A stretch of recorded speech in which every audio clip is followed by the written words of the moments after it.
রাতের বাজে ৩টা, কাস্টমার অর্ডার করছিল একটা ব্রুস্টেড।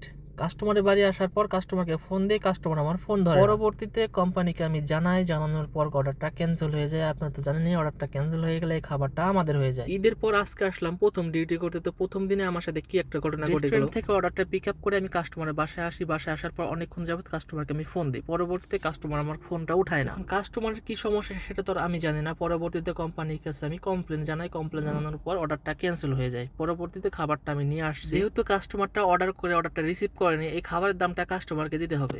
আপনারা অনেকে বলতে পারেন, ভাই খাবার ক্যান্সেল হলে তো আপনাদের ভালোই হয়, আপনারা খাবারটা খেতে পারেন। ভাই খাবারটা আসলে বড় কথা না, বড় কথা হচ্ছে আমাদের ডিউটি। আমাদের কোম্পানিতে 15টা অর্ডার আপনার লাজিম মারতে হবে, কোম্পানির টার্গেট। তো এক অর্ডার ক্যান্সেল করতে কিন্তু প্রচন্ড সময় চলে যায়, 2 থেকে 3 ঘন্টা লাগে মাঝে মাঝে এই খাবারটা ক্যান্সেল করতে। এরকম হইলে পরবর্তীতে আমাদের কোম্পানি যে টার্গেট থাকে, এই টার্গেটটা মারতে খুব কষ্ট হয়ে যায়। সবাই ভালো থাকবেন, সুস্থ থাকবেন, আল্লাহ হাফেজ।